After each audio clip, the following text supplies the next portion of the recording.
В эфире информационная программа «Итоги дня». В студии работает Марфирина Алексеева. Здравствуйте. Озвучу основные события этого дня. Аэрофлот начал продажу билетов по плоским тарифам из Якутска в Москву. О стоимости билетов. Строительство Ленского моста обеспечит круглогодичную транспортную доступность Якутии. Подробности мегапроекта.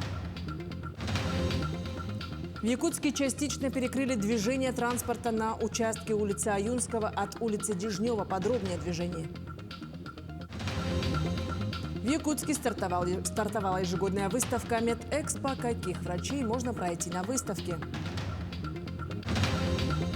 В столице республики прошли соревнования по национальным видам спорта среди воспитанников детских садов. О этапах соревнований.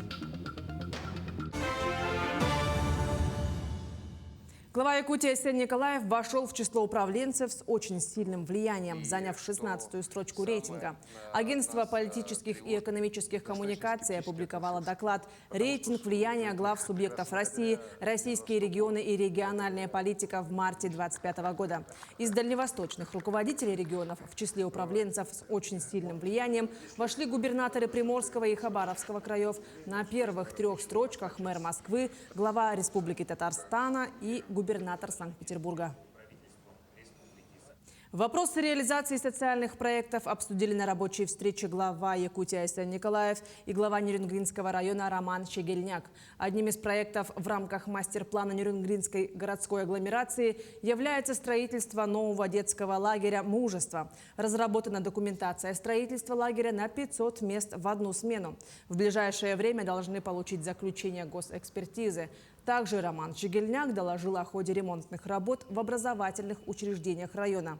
Айсен Николаев поручил усилить работу с подрядными организациями, чтобы устранить отставание и обеспечить ввод объектов в установленные сроки.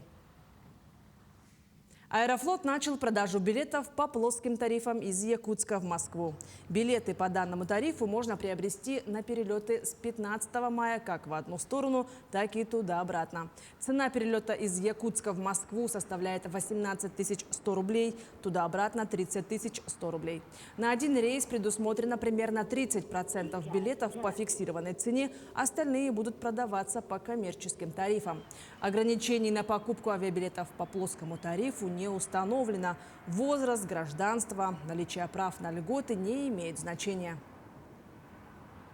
В Якутии проведут дальневосточный семинар по благоустройству. С 16 по 18 апреля в Якутске состоится семинар для муниципалитетов и региональных центров компетенций по развитию городской среды. Цель семинара – повысить качество заявок на конкурс Дальневосточного федерального округа и их эффектную реализацию. Участие примут представители всех регионов ДФО, что создаст уникальную возможность для налаживания связей и совместной работы над проектами по улучшению городской среды. Строительство Ленского моста обеспечит круглогодичную транспортную доступность Якутии и позволит республике ежегодно экономить до 4 миллиардов рублей на северном завозе. Максим Кардозу продолжит тему. О значимости Ленского моста жителям Якутии объяснять не нужно. Каждый в республике понимает важность мегапроекта. Но это пресс-конференция для федеральных СМИ. Так что в начале презентации эксперты обозначили главные плюсы от грандиозной стройки. Это и снижение цен, увеличение ВРП региона, транспортная доступность. Мост позволяет соединить 3 федеральные дороги – Колыма, Вилюй с автодорогой Лена. Позволяет обеспечить круглогодичную автотранспортную доступность от Новосибирска до Магадана. И существенно сокращает сегодняшний традиционный маршрут практически на 1000 километров.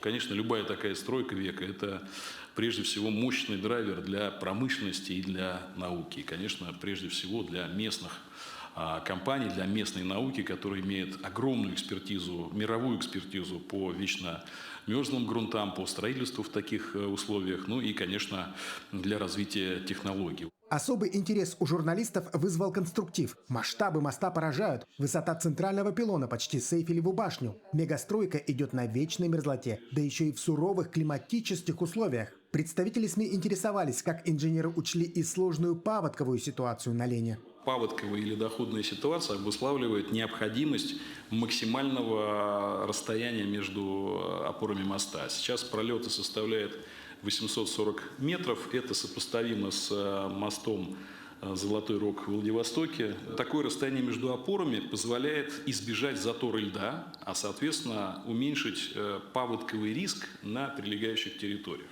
Поинтересовались журналисты и тем, сможет ли мост стать новой точкой притяжения для туристов. Скажите, а кто-нибудь просчитывал туристический эффект от строительства моста? То есть это же наверняка вот мост с опорами, как Эйфелева башня, он привлечет туристов и много туристов. Вот какие-то расчеты есть по этому поводу? Безусловно, это повлияет. Я сейчас не готов назвать цифры конкретно, как увеличится туристический поток, но я думаю, что в разы, у нас аэропорт Якутск находится на левом берегу, а железная дорога находится на правом берегу. Поэтому те туристы, которые хотят посетить нашу республику, например, из Самурской области, из Приморья, они двигаются по железной дороге, но нету никакого соотношения с, собственно говоря, городом Якутском. Дальше Вилюйская группа улусов, наша замечательная арктическая территория.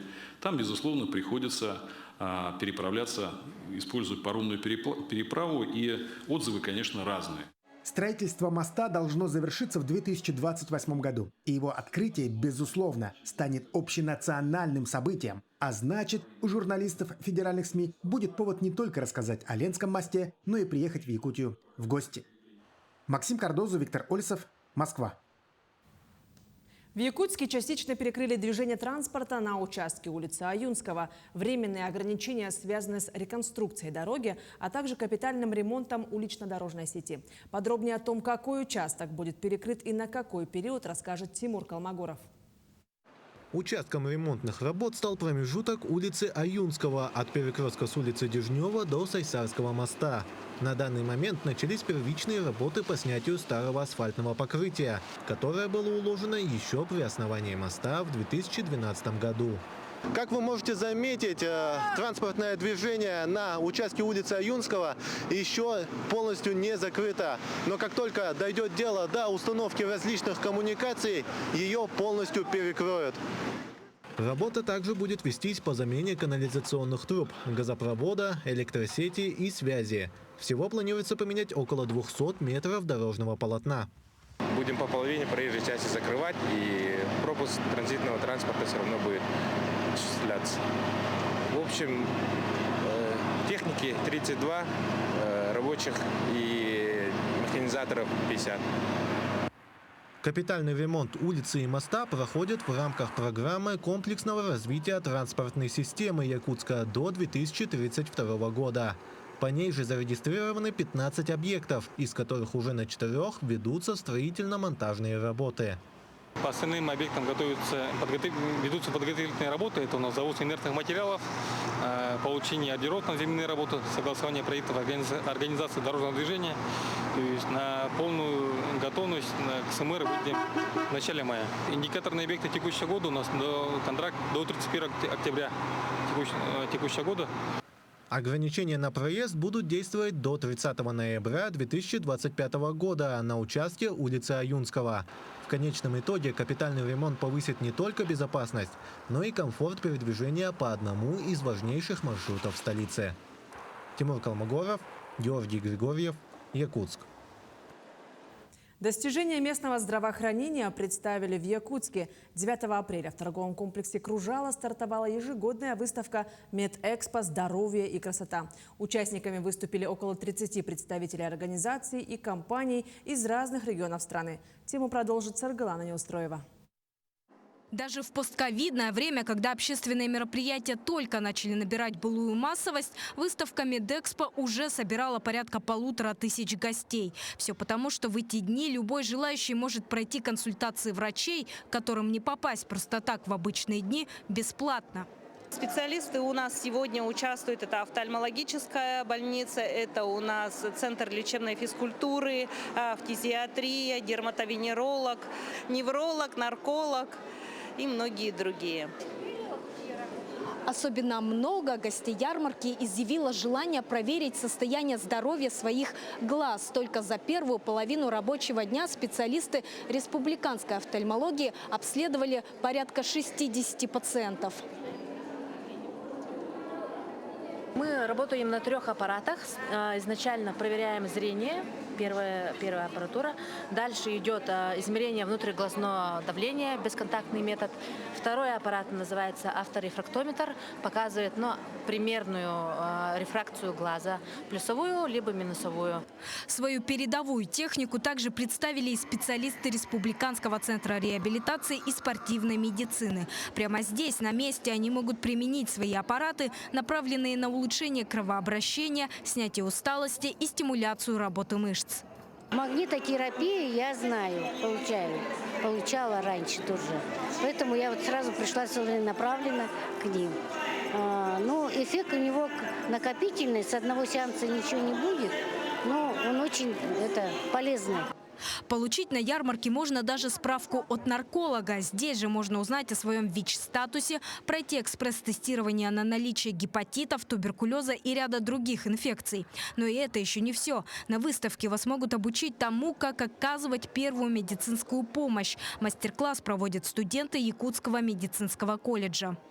Как оказать помощь при полной обструкции верхних дыхательных путей. Показывали, как делать реанимацию. Показывали, как остановить артериальное кровотечение, венозное кровотечение. Какие способы есть, да? Как оказать помощь, например, при ожогах, которые получили в быту, да? И как оказать помощь при обморожениях. Все они об этом сегодня рассказывали. Выставка будет проходить 3 дня до 11 апреля. Отмечу, что при себе каждому желающему пройти консультацию врача необходимо иметь паспорт, полис и СНИЛС. При этом, чтобы избежать очереди, специалисты рекомендуют приходить утром. Саргалана Неустроева, Нюргун Старостин, Якутск. Бригада врачей Якутской республиканской офтальмологической больницы начала свою работу в Мирнинском районе. В течение недели офтальмологи планируют провести 70 операций по удалению катаракты. Эта инициатива стала возможной благодаря эффективному сотрудничеству с районной больницей, что позволяет офтальмологам приезжать в столицу Алмазного края дважды в год. Врачи не только выполняют сложные операции, но и проводят консультации, обучая местных специалистов современным методам диагностики и лечения.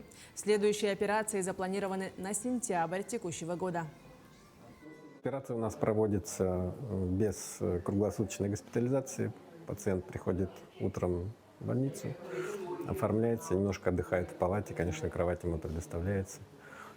Потом осматривает его анестезиолог. В большинстве случаев никакого наркоза не требуется. Мы все обезболивание проводим в момент операции чисто на глазу. Ленская ЦРБ продолжает обучение медицинских сестер, лаборантов и фельдшеров. Уже в течение месяца первокурсники проходят практику в отделениях больницы, также в детской поликлинике и лаборатории. Подробнее расскажут мои коллеги из Ленска. Отделение терапии. Сегодня здесь проходит практику 5 первокурсниц. Девушки отрабатывают полученные теоретические знания с пациентами. Терапия всегда переполнена, и дополнительные рабочие руки очень нужны, отмечает старшая медицинская сестра. Практикантки уже проводят различные процедуры, а также осуществляют уход за тяжело больными пациентами. Я много лет работаю в реанимации санитаркой, и, конечно же, все смотрела. И медсестра для меня пример для подражания. Очень хотелось быть медсестрой. Мы сейчас учимся проводить инъекции. Очень интересно, конечно, нам нравится. После терапевтического отделения мы заглянули в неврологическое. Здесь студенты как раз начали проводить процедуры. Надо сказать, что пациенты с радостью разрешают проводить практиканткам все необходимые манипуляции. И сейчас, молодежь просто, правда, молодцы какие, как хорошо, что у нас обучаются здесь на месте. Очень, правда, все такие внимательные, так за больными ухаживают. Только хорошее могу сказать. Самое положительное, самое хорошее. Студенты лабораторной диагностики проходят практику в лаборатории больницы. Этой специальности колледж обучает 1-й год. Девочки наши практиканты, которых мы приняли в 2024 году, их было 8 человек по специальности медицинский лабораторный техник, но в процессе учебного процесса остались только 4 самых стойких, осознанных, замотивированных девушек. Наши фельдшера-лаборанты имеют огромный опыт и учат, и очень ждут наших выпускников и обучают их. Второкурсники по специальности лечебное дело присутствуют на приемах в детской поликлинике с врачами-педиатрами. В их обязанности входит и осмотр детей, и они взвешивают, измеряют, выписывают направления на анализы. Они учатся в дальнейшем, как работать с детьми, потому что фельдшера – это у нас медицинские работники, которые уже имеют право и назначать лечение, обследование, все-все. Людмила Дворковая, бессменный руководитель и педагог Ленского филиала Якутского медицинского колледжа, она же главная медицинская сестра Ленской ЦРБ, рассказала, что сегодня большой дефицит среднего медицинского персонала. На сегодняшний день дефицит кадров средним медперсоналом все равно остается быть. Примерно укомплектованные только около 70%.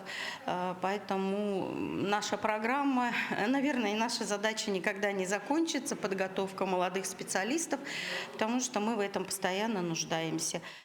Выпуск всех 3 групп будет в 2026 году. Обучение проходит на бюджетной и внебюджетной основе, также по целевым направлениям. Окончив колледж, согласно договору, студенты обязаны определенное время отработать в Ленской ЦРБ.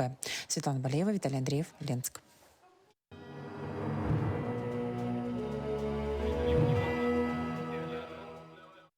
«23 ветерана» охватила акция «Здравпобеда» к 80-летию Великой Победы. В числе ветеранов 9 участников Великой Отечественной войны, 11 человек, награжденных знаком жителю блокадного Ленинграда, 3 представителя числятся несовершеннолетними узниками концлагерей. Проактивное персональное сопровождение представляет комплексный подход к заботе о здоровье ветеранов, включающий профилактические обследования, диагностику, обследование, лечение и реабилитацию. С 7 апреля кандидаты на участие в уникальной кадровой программе «Якутия. Земля героев» получили возможность пройти резервное онлайн-тестирование, которое завершится 10 апреля. Для тех, кто по уважительным причинам не смог принять участие в основном этапе, организаторы открыли дополнительный период. Пройти тест можно на официальном сайте программы. Задача проекта – создать для участников СВО комфортные условия для переобучения, дальнейшего карьерного роста и реализации потенциала в общественно значимых проектах на территории Якутии.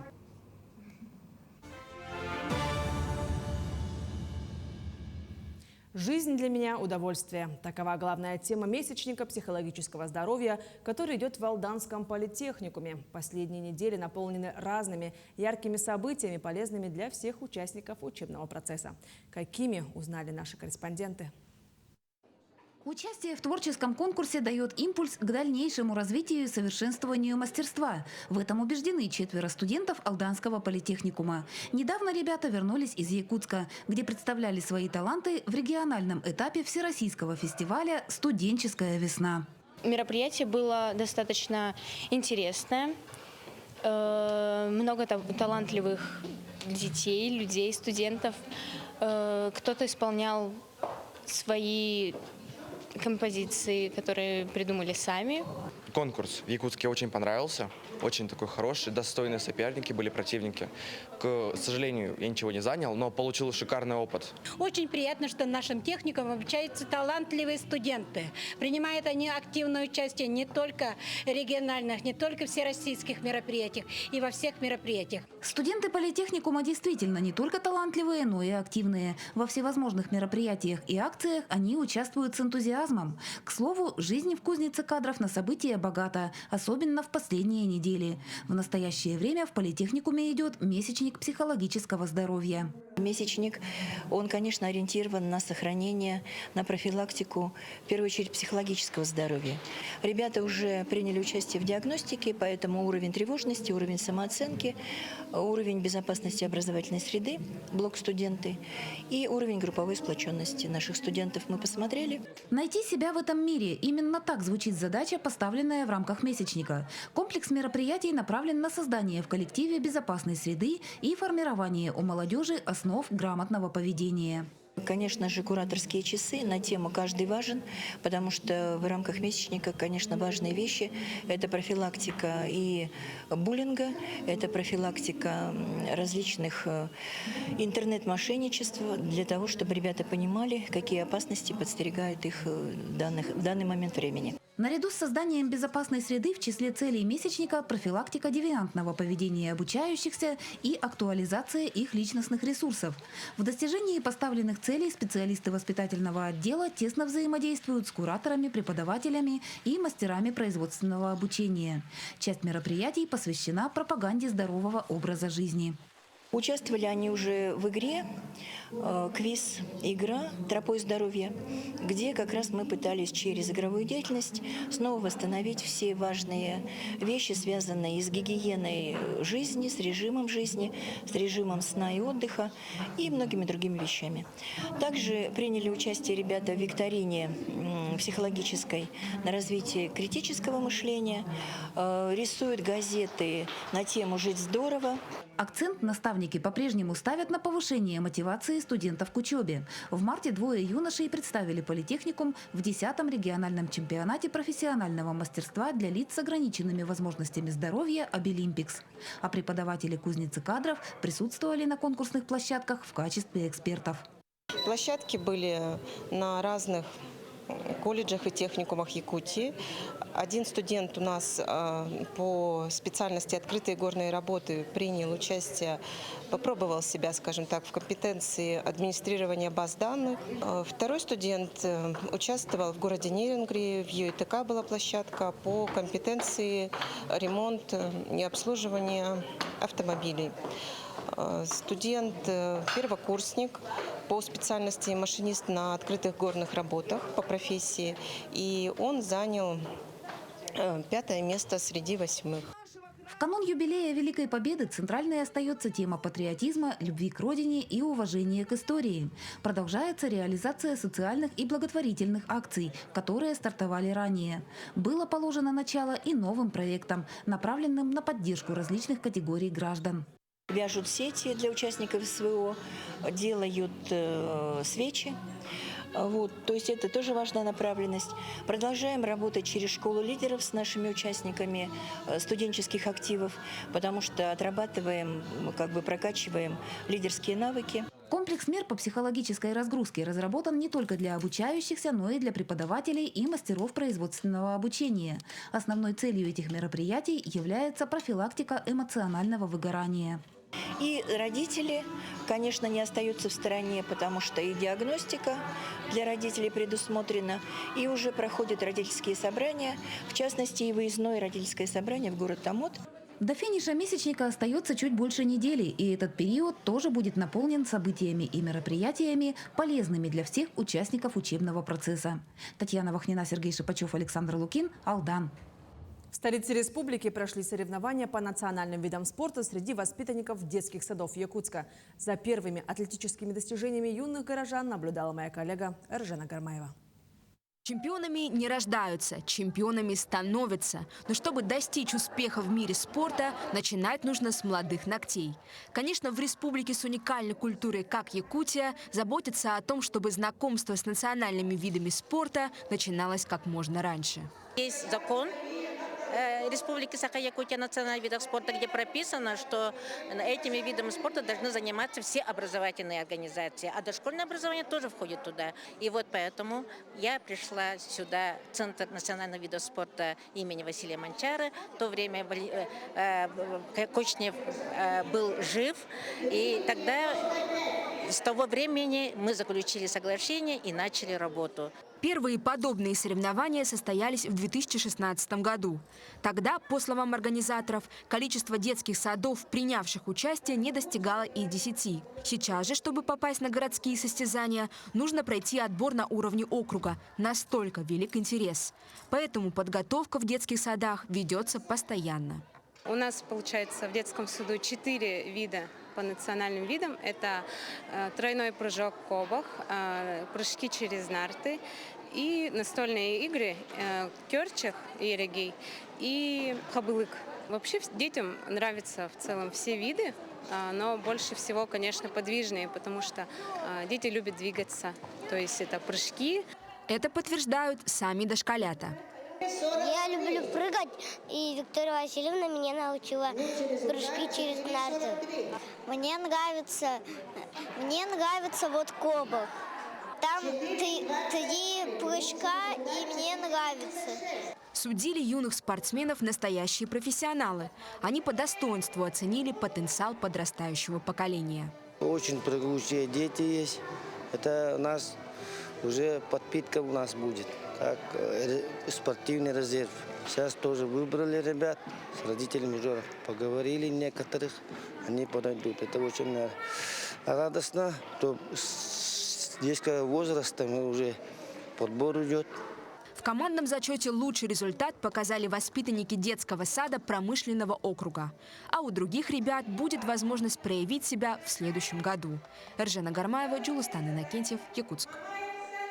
Таким увидели уходящий день наши корреспонденты. Всего хорошего и до встречи в эфире.